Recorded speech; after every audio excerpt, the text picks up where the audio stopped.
to Reading with Drew. It is me, Sir Joseph, and I have come here to read books to you.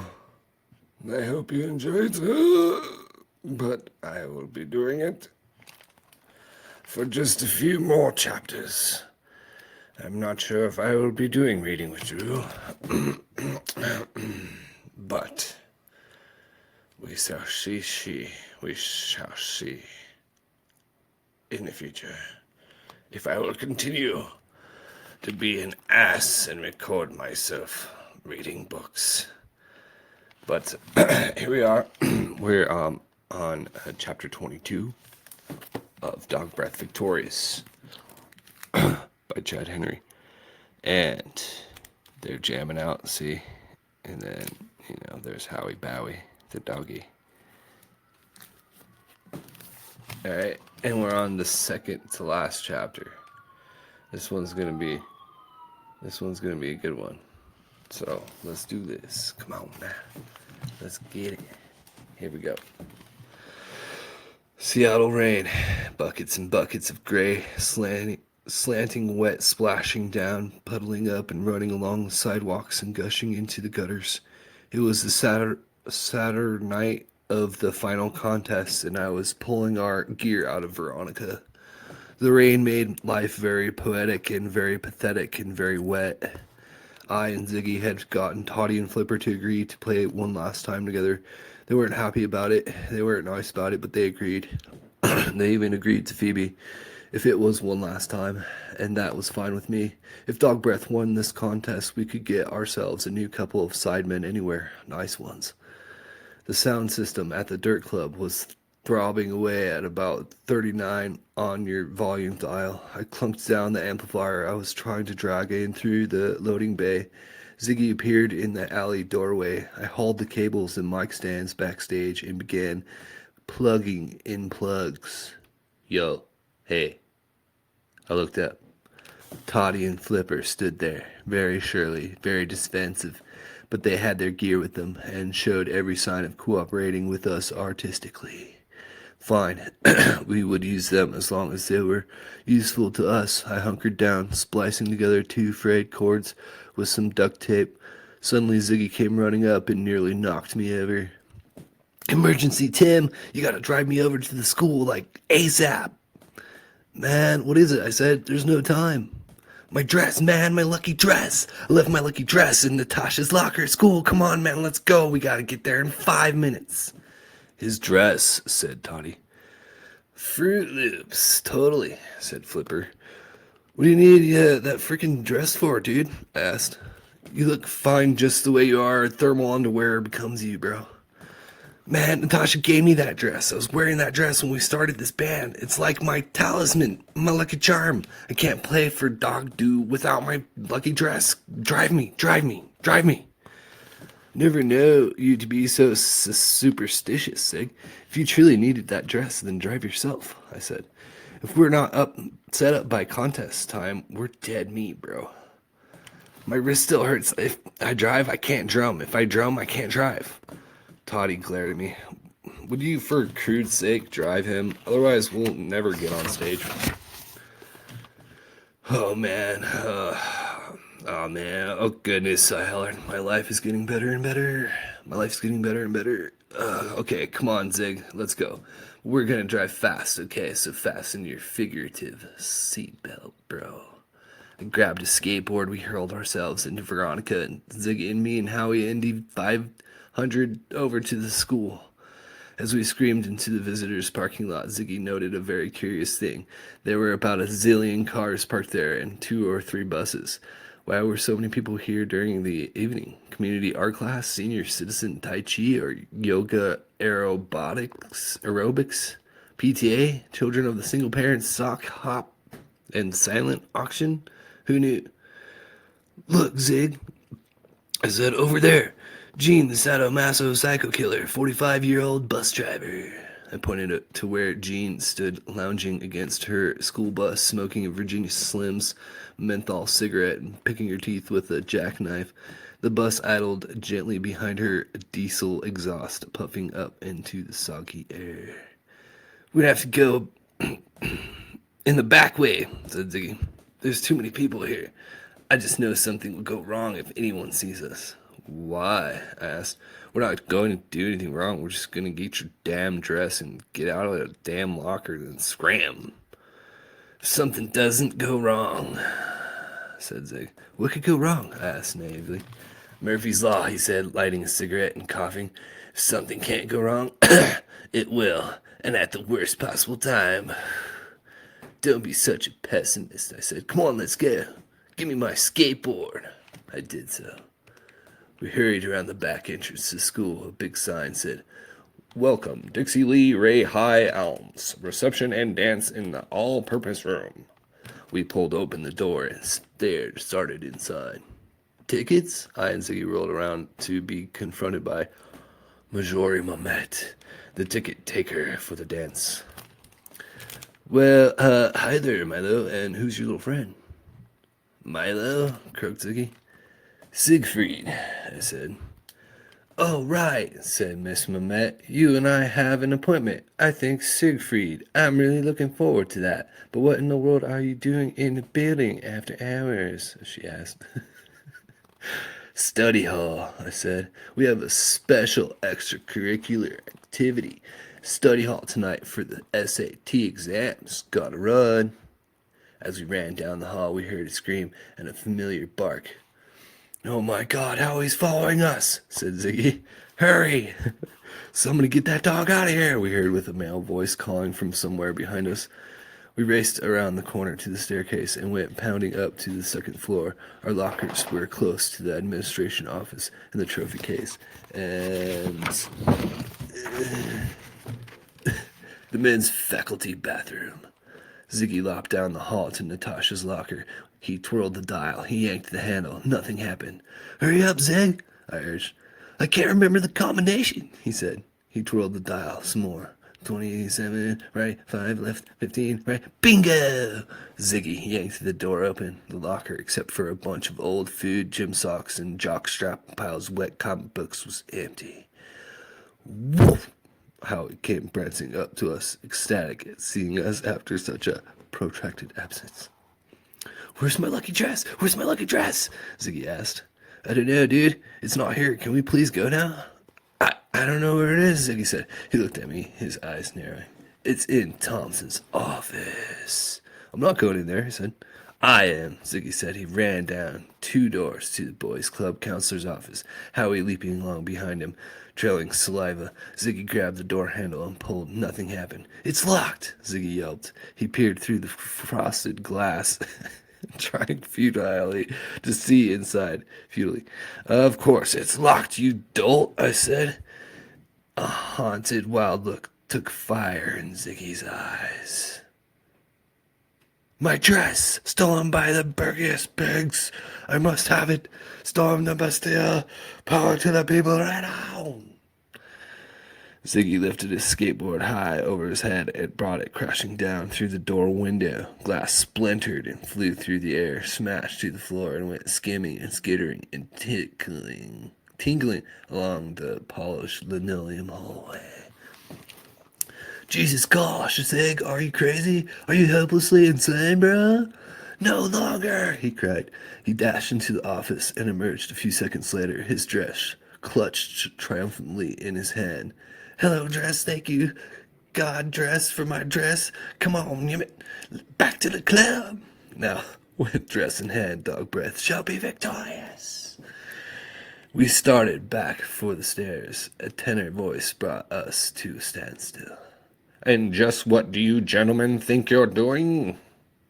The familiar face and form came toward us, wearing a cheap, wrinkled suit, I'm guessing from Men's Warehouse. Cheese it! It's Mr. Thompson, I yelled. Head out the front stairs.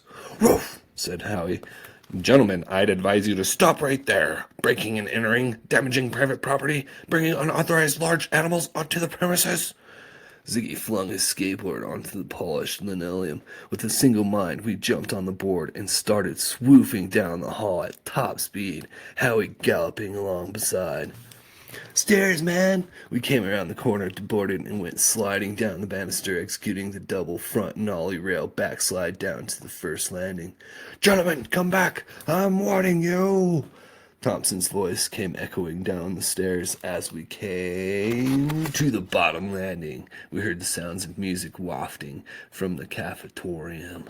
A glimpse through the half-open doors across the hall revealed balloons, star-spangled crepe paper, and middle-aged couples slow dancing.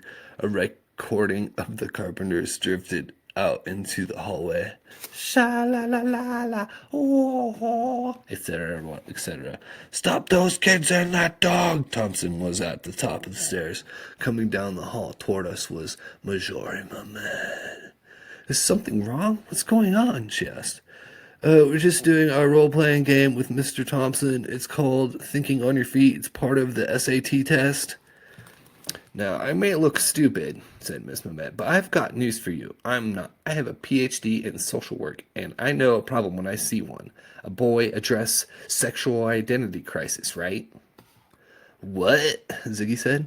It's very common for young men in our society to have gender anxiety. To heck with the dance. Let's talk about this right here, right now. There's nothing to be ashamed of. It happens to more people than you would imagine. My office is right this way, but first let's have a big hug. Maybe next week, I hollered. I grabbed Ziggy. Come on, Zig, we're busted, dude. Let's get out of here, bro. Woof, said Howie. At that moment, Mr. Thompson came huffing and puffing down the stairs. Stop those boys, he hollered.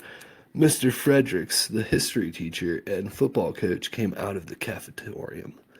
What's the problem, Jim? He asked Thompson. Those boys vandalized my office, he said. Grab them. All right, troops, front and center. We have you got to say for yourself, Mr. Fredericks said to our retreating backsides. Bang, kapow! I and Ziggy and Howie ran through the front door, down the steps, and around the corner to the parking lot. We did a 100-yard dash to Veronica and leaped inside. Ziggy put the two wires together. Nothing happened. He jiggled the wire some more. He got a mild shock. Yipes! But nothing happened. Engine-wise, no turning over, no starting. Oh, God, we're out of gas or something. We looked at each other. We looked at Howie. Howie smiled and drooled. Stop those boys! Voices came from the building. We looked up to see Gene, the bus driver, who must have driven albums to the dance. Go, dog-trotting over toward the school building, apparently to check out the ruckus. Ziggy looked at me intensely. Timmer, dude, this is our big night. This is our big bus. Let's get going, Idimiente. We can't, Ziggy. Yes, we can. They do it in the movies all the time, bro. Come on, Flash. Let's win. We flung out of the V-dub and ran for the bus. Ziggy panting like a man on the moon without a space helmet. Up the steps, into the bus. 1, 2, 3, 4, 5. Howie 2. You drive, man, said Zig. My wrist still hurts. I slid into the driver's seat. The engine was still idling. I grabbed the stick and threw it in reverse, released the air brakes, and with a big whoosh, slammed on the accelerator, and we spun gravel out of the parking lot. Hey, stop you clowns! Gene came hurtling back down the steps, or I'll tear your faces off. But we didn't stop, not at all. We tore down the street, heading for East Lake and back to the Dirt Club, going about 60 in a 30-mile-per-hour zone. The bus went a lot faster than Veronica could. Howie was in doggy heaven. He stuck his head out of the window and barked and drooled at all the cars going the other way. We headed south on East Lake and were about as far as the Lakeview Boulevard off-ramp when the siren started up behind us. Ziggy went running to the back of the bus. It's those chick cops, man. Step on the gas, bro. Horns began honking behind us. Oh my God, it's Thompson and Majori Mamet and Gene and Sadomaso Psycho Killer bus driver. They're all after us. I put the pedal to the metal, as the truck drivers say, and we screamed down the next 6 blocks to the light at the Denny, ran the light, took the corner on 1.5 wheels, hurtled down the alley, and came to a screeching halt outside the loading dock of the erstwhile Dirt Club. The squad car siren wailed, banshee-like, close behind. I flipped open the bus door. Let's go, Zig. Once we get inside, we can lose ourselves in the crowd. They'll never find us in there. Yeah, except we gotta go on stage and perform, dude, Zig countered. We ran on through the alley entrance into the club, Howie close on our heels. It was deafening inside and dark and very, very crowded. They were on a break between bands, and we were playing something really loud by Harm's Donkeys. Let's hustle, I hollered to Ziggy. We gotta find the others. I think we have to go on in about 5 minutes. Suddenly, there was a commotion at the front door, rising above all the other commotion. I looked through the crowd and the smoke and the darkness to see a large clump of people pushing past the bouncer at the front door.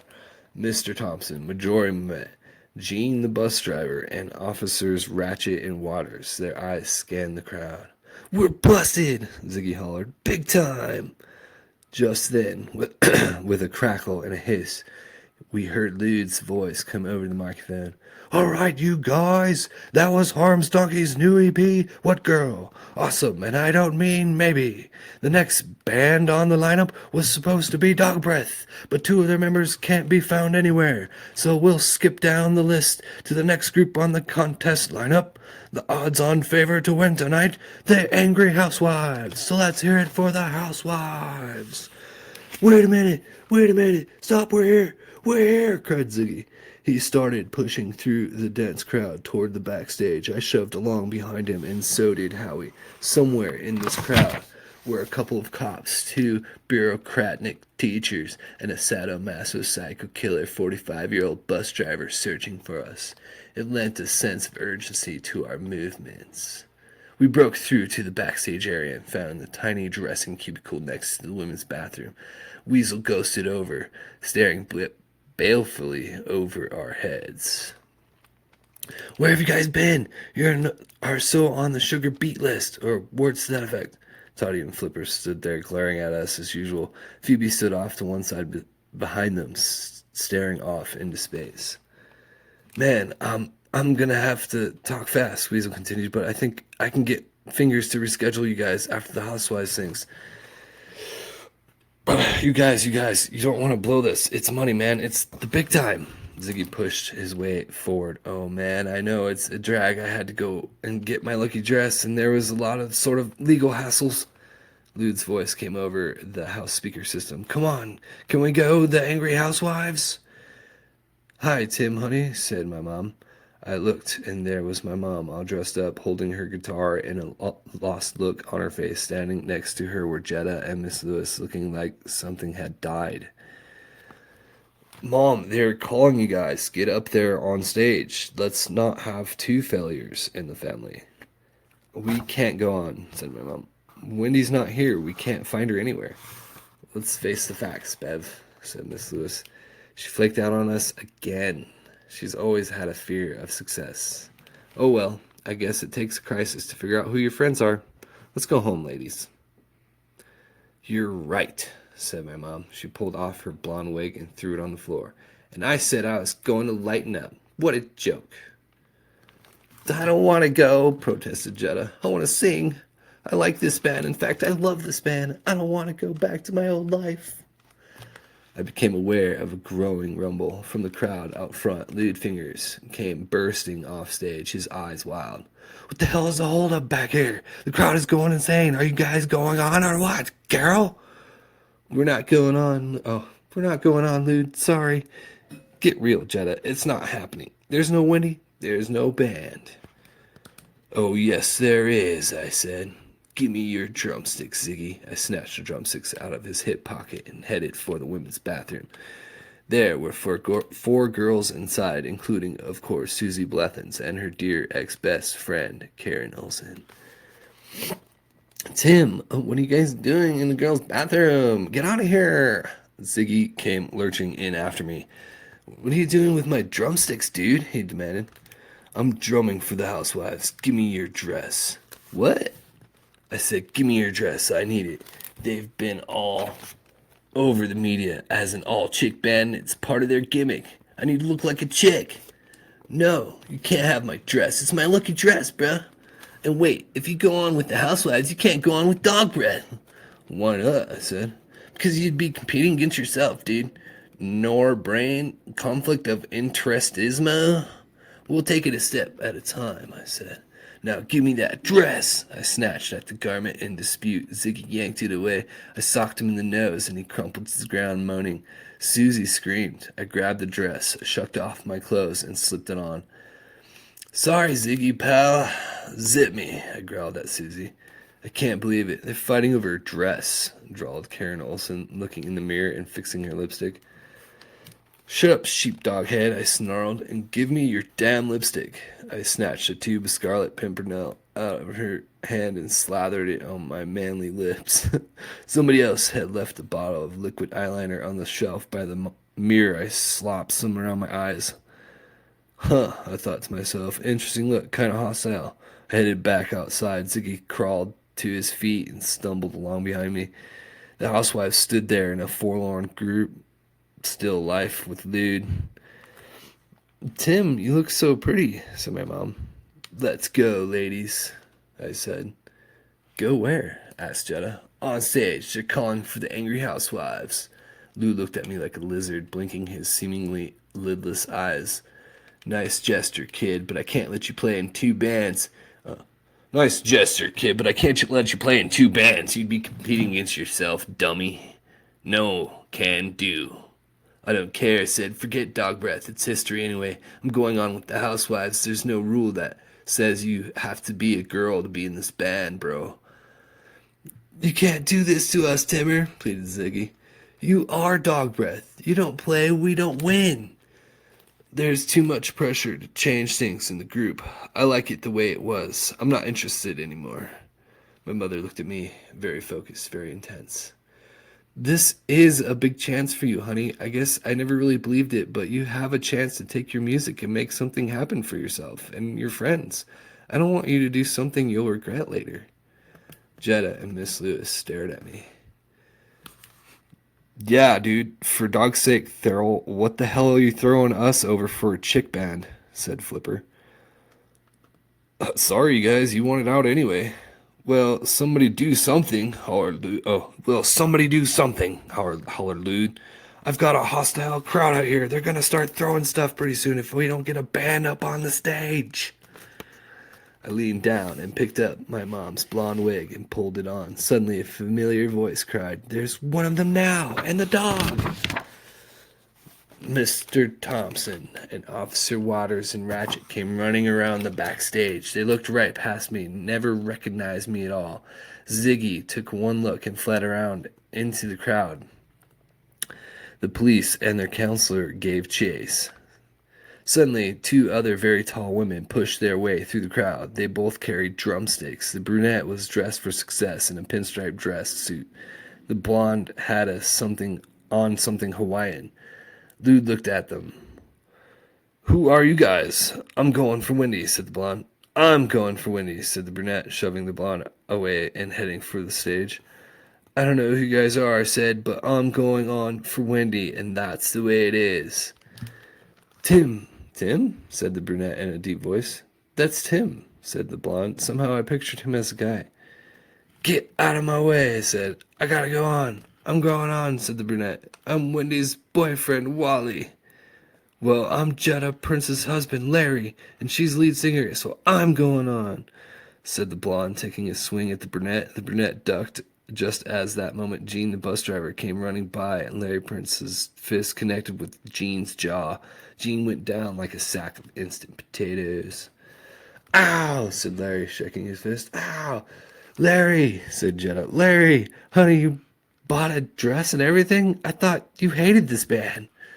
I do, but you're more important to me than my feelings on my job. Do you really like this outfit? Dolce & Gabbana? Mother got it half price in Lord and Taylor's basement. Oh, Larry, I love you, said Jetta. You guys, I'm here, I'm sorry. Our heads spun around. There was Wendy, in costume and out of breath. Wendy! Shrieked the housewives in unison. I'm sorry, I flicked out on you guys. Am I too late? Can I still be in the band? Yes, they chorused. Thank God, said Louis. He went running out on stage and grabbed the mic. And here they are at last. The group you've been waiting for. The Angry Housewives. My mom took a last look at me before she went on stage. Tim, honey? Yeah. I love you. This was really a nice gesture offering to play with us. Thank you.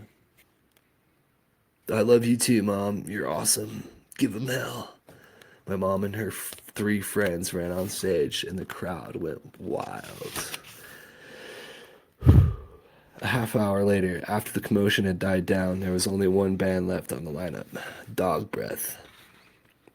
I didn't even care anymore. The evening belonged once again to the Angry Housewives. I was nobody. Toddy and Flipper had long since stomped out.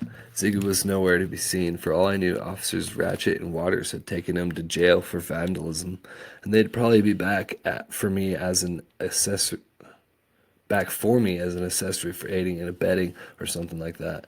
I didn't even care about that. I'd wash my face and put back on my own black clothing. Still, when I heard Lude's voice over the microphone saying, "And now for the last band of the evening, I give you Dog Breath," a chill ran up my spine, except, of course, there was no dog breath. I sat slumped backstage. There was a few moments of silence. Then, over the PA system, I heard a familiar strumming of an acoustic guitar. I jumped up and peered out through the backstage curtains. Phoebe stood alone on stage in a single spotlight. She stood at the front microphone, strumming the intro to Boys Don't Care. She looked so lonely and forlorn. She sang in her weird, breathy little voice. Girls don't care about your hair, but what you wear about your car. Girls just care about who you are inside. Someone had left a Gibson Electric leaning against the bank of amplifiers on stage.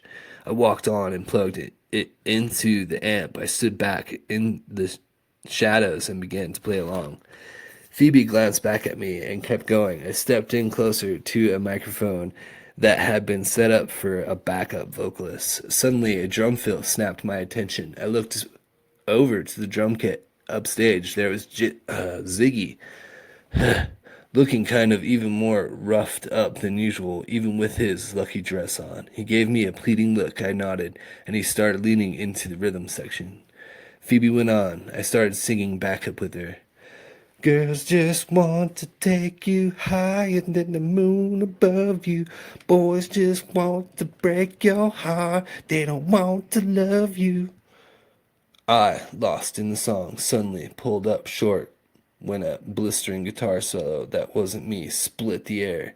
There on the stage, standing in the middle, lost in Oza and playing like some maniac Buddhist angel, was Dr. Killboy Powerhead. His fingers practically had flames shooting out of them. The crowd, which had been tracing out suddenly, went in totally freaking insane. Then he nodded to me. Ziggy started crashing into a manic drum cross hand riff. Phoebe wailed to her music goddesses.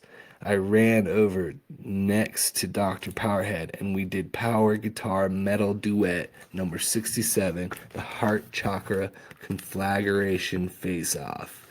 If I die tomorrow, dude, I'll be happy. It was my peak experience.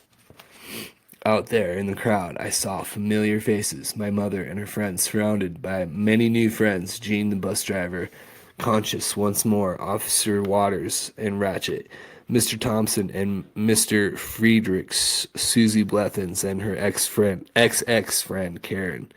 They were all smiling.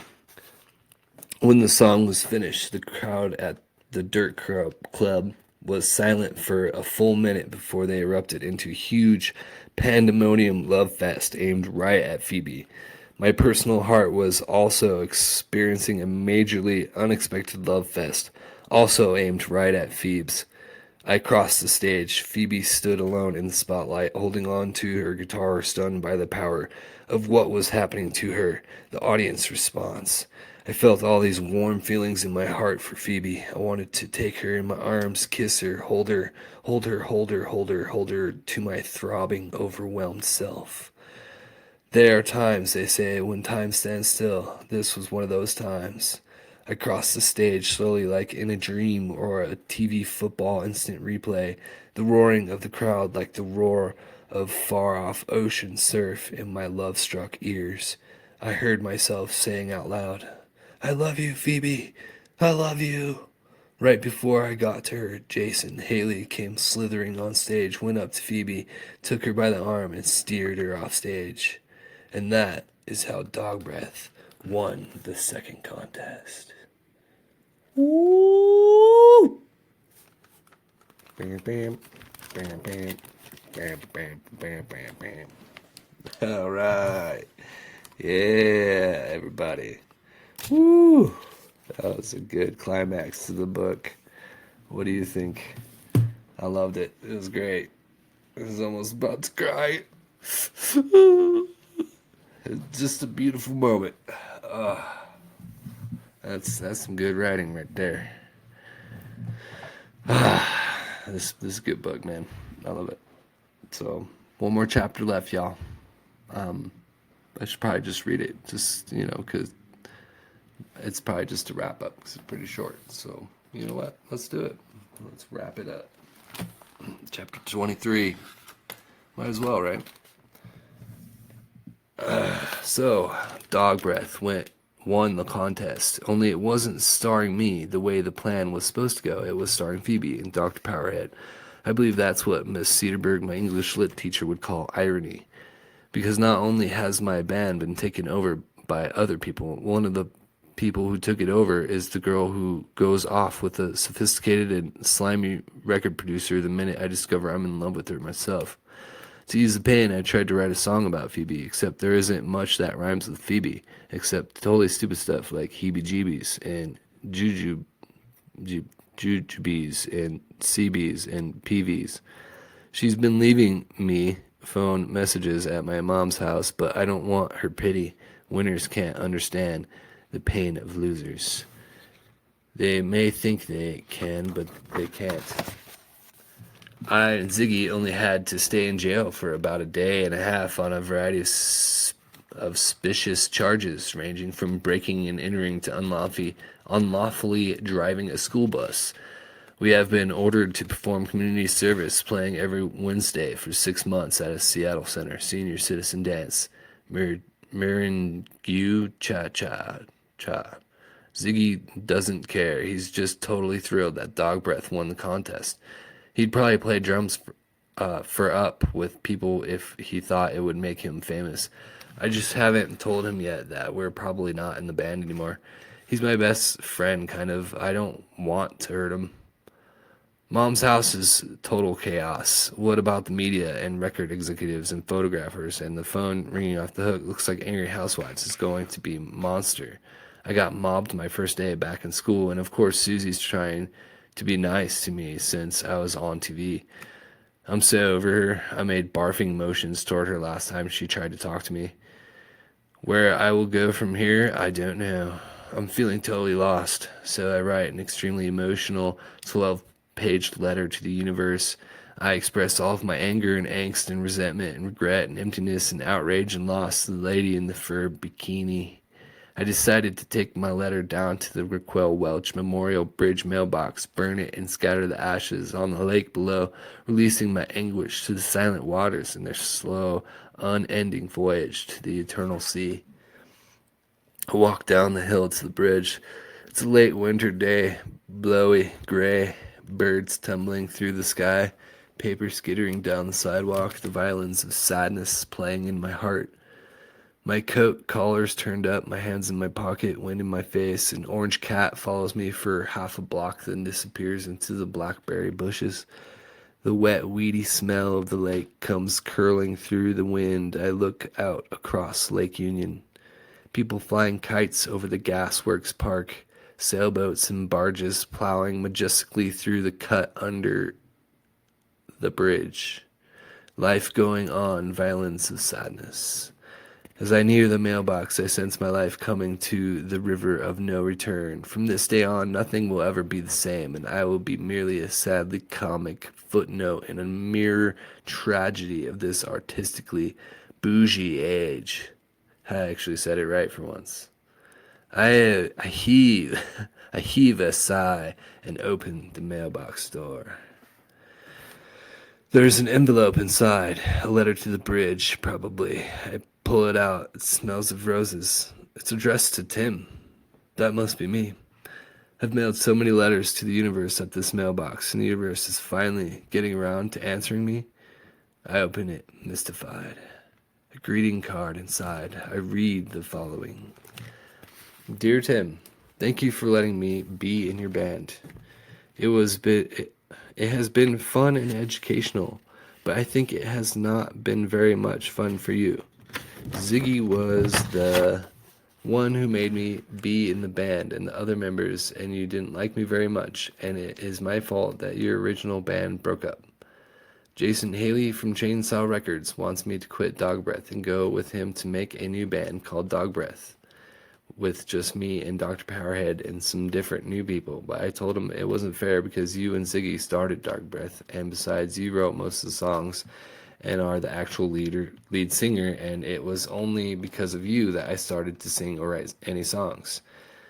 So they're going to give you a recording contract, but I will not be in the album because I do not think it is fair to you, even though they want to record Boys Don't Care, which you helped me write, as well as your songs such as Hell School and Better and Better.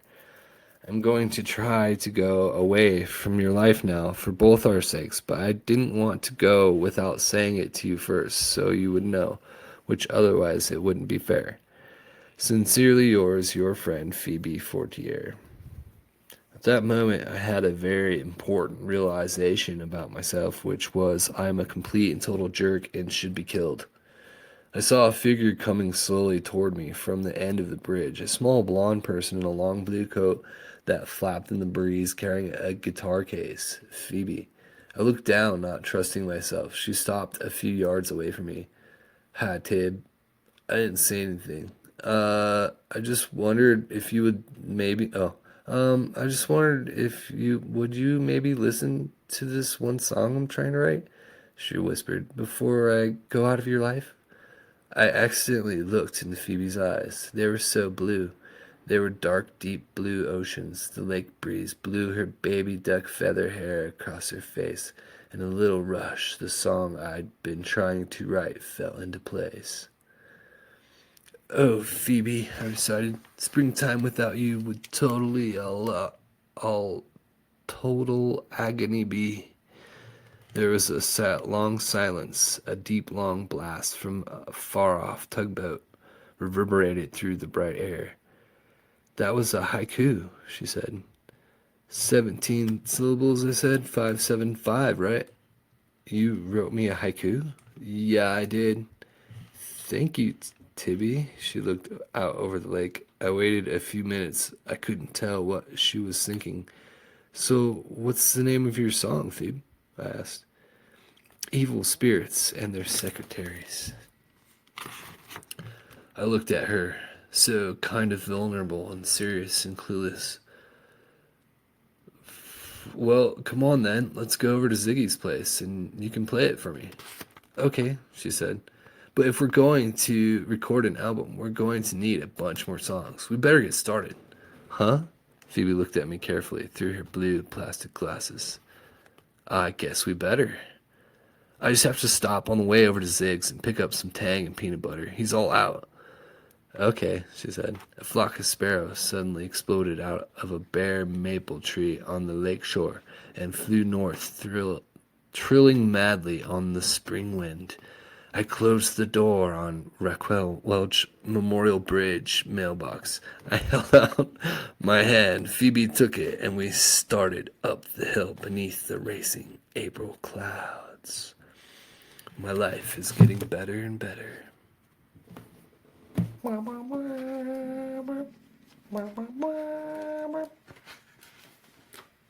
Here we go. That was the end. Thank you, Weld Central High School. And thank you, Mr. Chad Henry. It says here in the back here about Chad Henry. You want to see a picture of him? Chad Henry. Lives for many years in Seattle, Washington, and now makes his home in Colorado. Henry is also a playwright, and DogBreath Victorious is his first novel. Not bad. I like it. Good job. There you have it, everybody. DogBreath Victorious. This has been quite the journey with this one. I really enjoyed doing the voices, though there were many and I couldn't kind of keep them together as well. I did it. We did it together, actually. And sorry this video is so long, but I just figure, you know, why wait to finish up this awesome book, you know? Just everything in it, the dialogue, the, you know, somewhat action scenes of the teenagers running and doing teenager things, and just the mindset of Timmy Therafall. And, you know, I feel like when I read it as a kid, I related to him, because that's like all I wanted to do. That's all I wanted to be. I loved rock and roll, and I wanted to play drums and be Ziggy. I wanted to be in a band and do that. And, you know, it doesn't always work out. So for me as a kid, I was like, yeah, it worked out. And, you know, rock on. So this is a good one. You know, if you got kids or whatever, I recommend it for them, especially if they like music. And yeah, sorry for my bad vocals and the singing parts of this book, but hey, you know, I just read books. And I'm a drummer. I don't sing. Okay. But anyways, I had a great weekend. Go Big Red. And the Broncos will come back. So hope everyone's having a good day. It's 9/9/2024. Let's get it. It's Monday. Let's get it. Let's do it. Work on your goals. You got this. Practice your instruments if that's what you want to do. Now's the time.